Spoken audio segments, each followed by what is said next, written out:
Dobře, zpátky k tomu, co teda děláte, jo, teďka jako na čem pracujete, protože vy jste byli ve Frankfurtu, tam jste pracovali na novém videoklipu. Tak mi řekněte, vy jste tam prý se sami vařili? Jo, Šlo vám to? no jako takový krize, tam byly trošičku. Takže vy jste vždycky něco natočili a potom jste si něco uvařili, jo? Nebo jak? No my jsme vlastně točili uvaření, že jsme vařili a u toho nás no.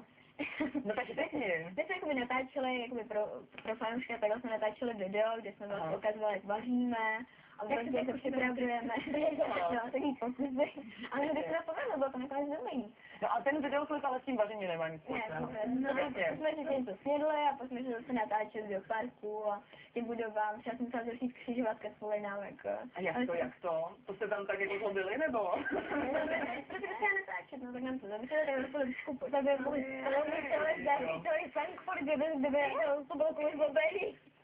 A jaké to pro vás bylo takhle jako odjet se do Frankfurtu, přece jenom to nedělá každý jen tak běžně, že by si odjel.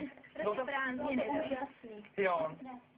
Takže další videoklip zase budete chtít, abyste natáčeli v zemi. My máme naplánovaný videoklip na léto, což teda máme naplánovaný, že do léta musíme jako ještě protože pojedeme na Kanárský ostrov. Na Kanárský ostrov pojedeme. Zase v pojedeme. No, tak to vám přeju moc. Máte rádi Pink? Jo. No, vidím. Takže Pink, jo? Pink.